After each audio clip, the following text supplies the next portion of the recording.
Hey guys, it's Jermaine. How you doing? And guys, this was supposed to be our regular pod, and I did 26 minutes on the whole ins and outs introduction to crypto investing, captured it on the podcast, but unfortunately my phone cut out whilst recording the video, so we're a little bit behind. And instead, you've got a short form version of me just chatting through a little bit about the ins and outs, the intro to crypto investing. I'm gonna do my best to kind of summarize what the podcast really covered in detail. But if you're interested in cryptocurrency investing, you're a little bit curious but don't really have the experience, not really sure where to start, just check out the podcast link which I'll put in, available on Spotify, Apple, Google, all that kind of stuff. But just check it out, listen in detail. You can put it on 1.5x speed if you want as well. And it's hopefully just going to cover a few of the key big questions you may originally have before you kind of consider jumping into cryptocurrency investing. So, the first thing that we did was just gave a bit of background as to this whole crypto hype, right? We've all heard about Bitcoin recently. We've probably heard about Ethereum, definitely heard about Doge. And it's really to understand kind of what type of environment are we really looking at here? What are we really talking about? And look, essentially, if you think anything that we see in the physical world is physical stuff that we as people are used to utilizing, well, what's happening now is all of that is now being reconsidered in a digital world. The simplest way I think of it is if most of us look at how we do our shopping, many of us would look and say, well, a few years ago, we'd go into a supermarket, pick up what we need, we go to the checkout, we pay, we leave. Now, most of us are doing online shopping. If you look at how you're doing your banking and payments, many people who are a little bit older would look and say, you used to go into a branch, you'd go to a counter. Now, all of us are using our phones. If you look at how you used to go and get your Friday night takeaway, many people would look and say, you drive to McDonald's, you drive to KFC, drive to Pizza Hut. Now, we do Uber Eats. Just think about it, guys. Everything that we were doing in the physical world is now being reimagined digitally. And the same applies to wealth, like assets, currency, commodities, ownership. All of these ideas, they exist physically. And the question now is, how can they be reimagined digitally? And cryptocurrency is helping us do that. Cryptocurrency and blockchain technology more broadly is helping us do that. So if you look at, for many years, people look at gold, a gold brick. I mean, this is not quite a brick, but just imagine this phone were a gold brick. Now, what do you see? People are buying Bitcoin. When you look at things like digital art, people used to go to galleries and your physical artwork would exist on a wall. It would exist in a physical form.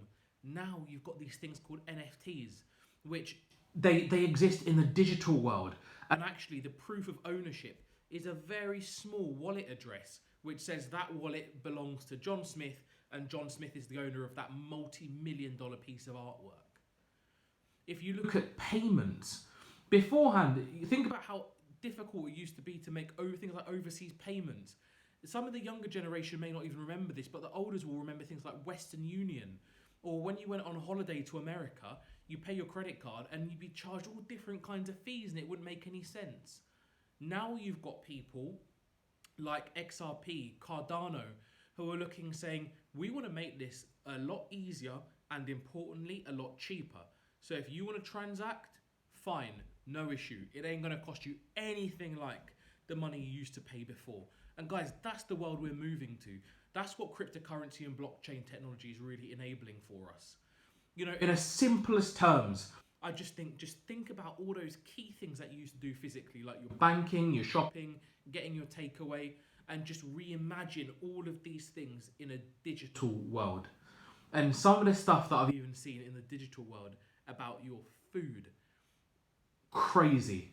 People are taking the whole digital assets, digital ownership, digital experience to a new level. And we're going to cover some of the developments on this channel, but I've just been reading about some really cool stuff in the NFT space, which I'll share with you as we get more and more information. So guys, naturally, right, when we start seeing all of this kind of digital world really evolving, we hear about crypto, Ethereum, Doge. The question is naturally, well, how can we start to kind of get a little bit more involved? And if we were going to do it, what would we do? And I think this is where, the recent listing of something like Coinbase really, really helps us.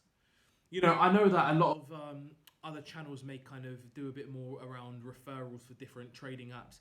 It's not so much what we're about here, but I think it's worth mentioning Coinbase because Coinbase, when it got listed, basically when a company becomes listed, it becomes a public company. There is a whole range of different regulations that it needs to comply with in order to help ensure consumer protection. And so for me, guys, just as somebody who's trying to speak responsibly, the reason I call out Coinbase is because when you are a novice investor, I would quite often say just get involved in the things that give you the most protection, the things that are kind of going to be most regulated because they've probably got the most measures in place to look after you. And so I think if you're looking at being somebody who's going to start dabbling in cryptocurrency and you want to start thinking about making investments, I think there is going to be some value in something like Coinbase. You've obviously got like your Robinhoods of the world as well, but Coinbase is really well established, been around for a really long time in the crypto space. They've got a host of different like big cap cryptocurrencies on offer. And I just think from my own personal experience, because I've used them and I can say that the experience was really simple, I think it's a pretty good place to start. It's just my opinion, not advice, but it's just my opinion. So I think once you go and you download the Coinbase app, that effectively gives you the inroad into the cryptocurrency world. Because what you need to first have is you've got to have the access to the exchanges. Now, what you can do then is start to think to yourself, okay, well, if I want to get involved, what do I want to go and do? And I'm going to just see if I can bring up Coinbase quickly on my app. Now, here we go. I haven't got much, if any, holdings inside my Coinbase, only because I tend to use other exchanges. But what you can start to do is you can very quickly then start to say, right, I've got access to an exchange. I'm just going to show you here. You'll see my Coinbase portfolio is actually 0, but it's just a really simple, slick interface. It shows you my watch list. This is my watch list at a moment in time. I actually think all of them, bar Cello, I'm probably still quite hot on. And you'll see that you've got very simple functions for your portfolio to trade. I'll just really quickly show you what trading looks like. It's really simple. So here you go. If you take the Coinbase trading view, for example, it shows you what's tradable in terms of Bitcoin, Ethereum, Cardano, Tether, which is like a crypto stable coin, and Doge.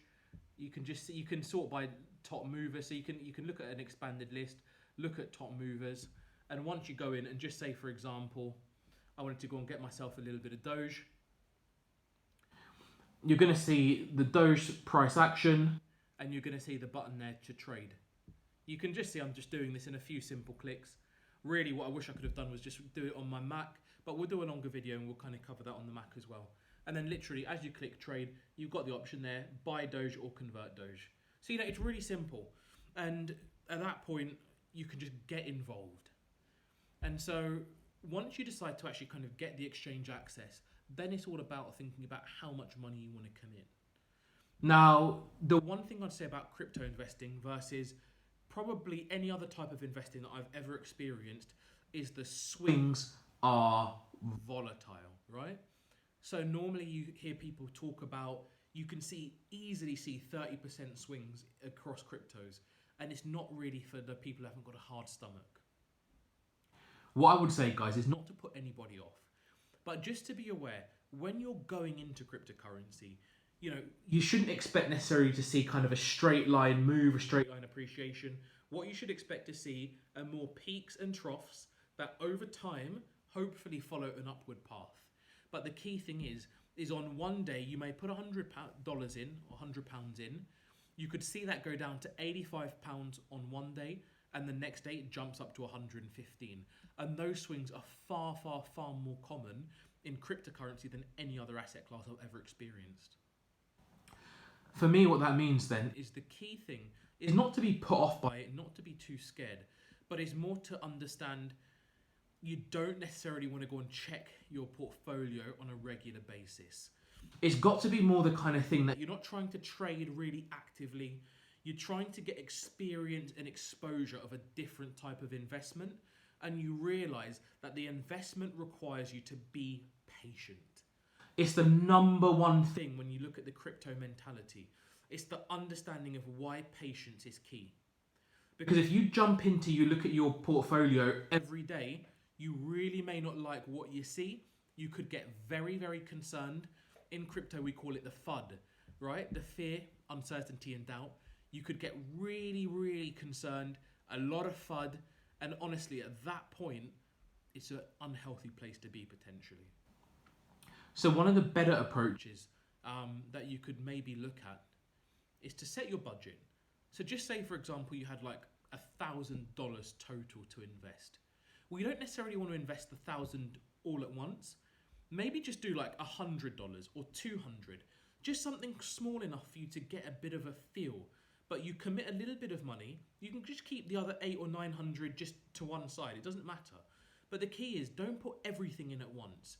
Just put a small amount in and just say, this is how you're going to start getting yourself more comfortable with the type of investing you'd be doing. You then can look and say, right, I've got $100 in, now where do I want to put it? Now, look, it's completely up to you what you choose to do. One of the things I have seen some beginners talk about, and I'm just going to share it as a reference point, is look and say have a very structured allocation of money. So look, let's just go back to this Coinbase screen where you can see Bitcoin, Ethereum, Cardano, and Doge. When you actually think about what type of coins these are, Bitcoin is like the equivalent of digital gold. So just say, for example, you chose to put 30% in Bitcoin, perfectly reasonable, perfectly feasible, and you may say, I want to try and put 30% in the most stable, most recognized, most long-term valuable asset. Fine, 30% goes into Bitcoin. You might then look at Ethereum, a bit more like kind of like digital silver in a way, in the sense that it's got more broad utility across the whole crypto space. You can do more stuff with it. It's got value in and of itself, but it's also useful for other cryptocurrencies. So you might look and say, you know what, I like that. And I can see there's a lot of long-term valuable use cases for Ethereum. So you might put another 30% in. So at this point, you've put $30 into Bitcoin, $30 into Ethereum, and you've got $40 left to play with. You might look and say, I want to put $20 in Cardano. Cardano is massive, and they've done really, really well recently. You really like the value statements that they have and the use cases. So you might put $20 in Cardano. And then with the other 20, you might want to play around with it. So you put $5 in Doge, $5 in XRP, $5 in XLM, $5 in Polkadot. Look, I'm just making it up, guys.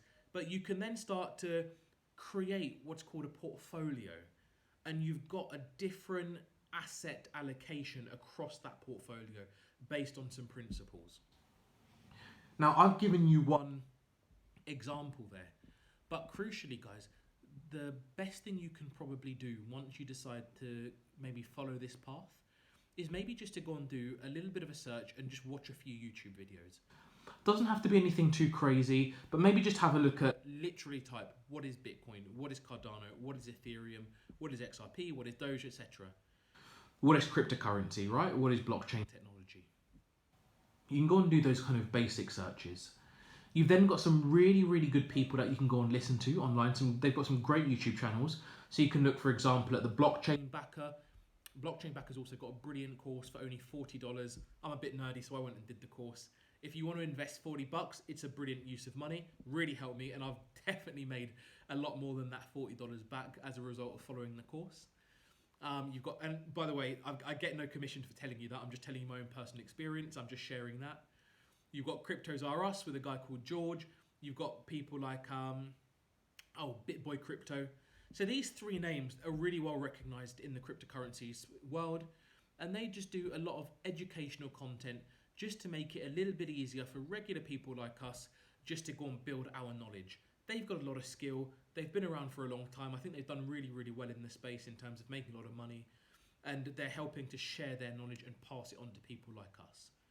So you can go and kind of do your basic YouTube searches and then go to some of these more specific channels just to then go and start going a little bit deeper if you want to. And that can really help your asset allocation. I spent a lot of time going through that research myself. I've set up a lot of my portfolio according to some of the opinions of these really great people, and we've done really well. So I'm happy with that, and I'm happy that it's the education that's kind of helped us get to where we've got to, and hopefully where we're going, which is going to be very exciting.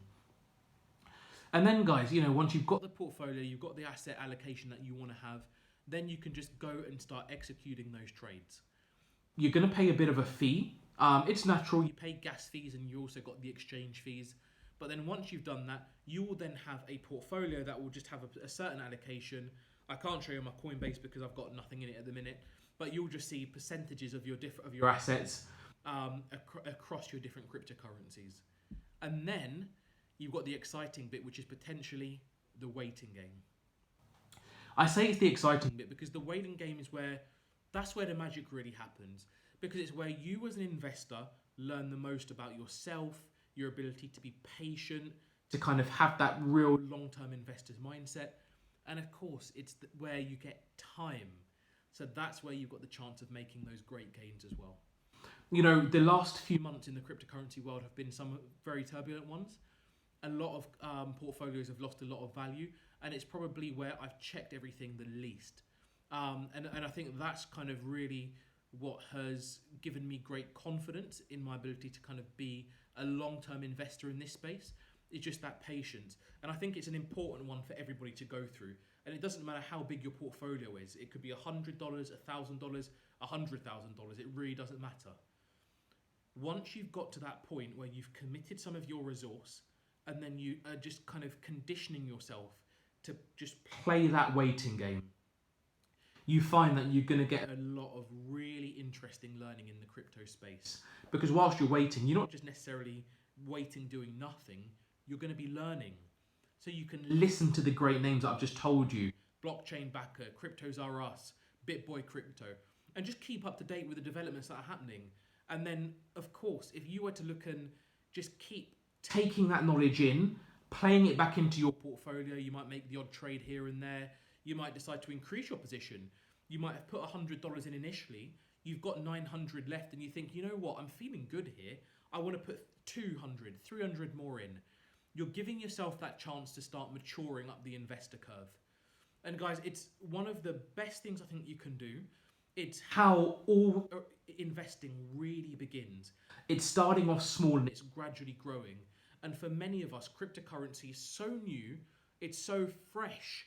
It's one of the things that we haven't given ourselves the chance to go on the learning curve on. And so that's why I wanted to share these thoughts, because you can really maybe look at going on that learning curve. And as you do it, it can get a lot bigger. A lot bigger. And it's, I think it does get a little bit more exciting. I mean, it's one of the things where as our portfolio has grown, I probably feel kind of less worried, as it were, because your education means that you're understanding a little bit more about kind of what's happening. You've got a clearer investment hypothesis, investment outlook. And so you feel a little bit more in control of your emotions. And as an investor, when you're in control of your emotions, you're able to make better decisions. And as we all pursue those financial freedom goals, guys, these are things that we need. We need to be in control of our emotions. We need to feel we can make better investment decisions. And the more we can do that and the more we can grow, is the sooner we're going to get the financial freedom that we're all looking for. Okay, guys, I'm going to leave it there for you. I'll drop the links to the longer podcast in the description. I'll also maybe drop a Coinbase link on as well if you're interested in having a look at that. But check it out, guys.